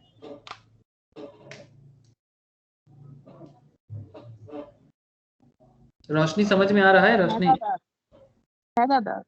okay. At the end of the course you will understand, तो आपको क्या पता चला ultimately? How to create strategic alternatives, how to select alternative that is most suitable for organizations, implement the strategies that will help the stakeholders to maximize their wealth. So this is actually all about strategic management. I hope आप लोगों को समझ में आया strategic management क्या है। अब आपको क्या करना है, मैंने आपको स्ट्रेटेजिक मैनेजमेंट का जो भी चीज ओवरव्यू था, मतलब जो एक कंप्लीटनेस था, वो मैंने आपको बता दिया। अभी आपको क्या करना चाहिए, इसके अंदर जो बहुत सारा पॉइंट्स ऐसा था, स्पेशली लास्ट 8-10 स्लाइड जिसमें एग्जाम ओरिएंटेड पॉइंट था। आपको ये पूरा स्ट्रेटेजिक मैनेजमेंट का नोट्स तो मैंने दे दिया, आपको स्ट्रेटेजिक मैनेजमेंट के इसको एक बार गो थ्रू कर लेना चाहिए। फिर आपको क्या करना है, आपके इंस्टीट्यूट के जो भी मैट है, उस मैट में आप जाओ, एसएम से क्या क्या चैप्टर वाइज क्वेश्चंस किया है, आप क्वेश्चंस को सॉल्व करो। मैं भी आप लोगों को एक क्वेश्चंस देता हूँ, ठीक है, क्वेश्चन आंसर देता हूँ, आप उसको भी सॉल्व करो। देखो सर, और एक मैं नोट्स भी प्रोवाइड करता हूँ। अच्छा, और भी कुछ पॉइंट्स है, कहीं कहीं कुछ पॉटर्स 5 मॉडल, ठीक है, कुछ स्पेशल कुछ एरिया है, उसके ऊपर मैं एक अलग से और एक क्लास दूंगा, तो जहाँ पर स्पेशल कुछ एरिया है तो आपका कवर हो जाएगा। ये ओवरऑल स्ट्रेटेजिक मैनेजमेंट था। नेक्स्ट काम क्या करना है आपको, इंस्टीट्यूट के मैट से क्वेश्चन आंसर को थोड़ा सॉल्व करना है। अपने अपने इंस्टीट्यूट का मैट फॉलो करो, कुछ और करने का जरूरत नहीं है। और सेकेंड थिंग, मैं आपको कुछ स्पेशल पॉइंट्स है, कुछ स्पेशल कुछ डिजाइनिंग है, उसका एक नोट्स भी मैं प्रोवाइड करूंगा सॉरी। और फिर मैं आपको कुछ डाउट होगा तो आप मुझे बताना, वो भी मैं आपको क्लियर करूंगा। ठीक है सर, स्ट्रेटेजिक मैनेजमेंट समझ में आ रहा है ना?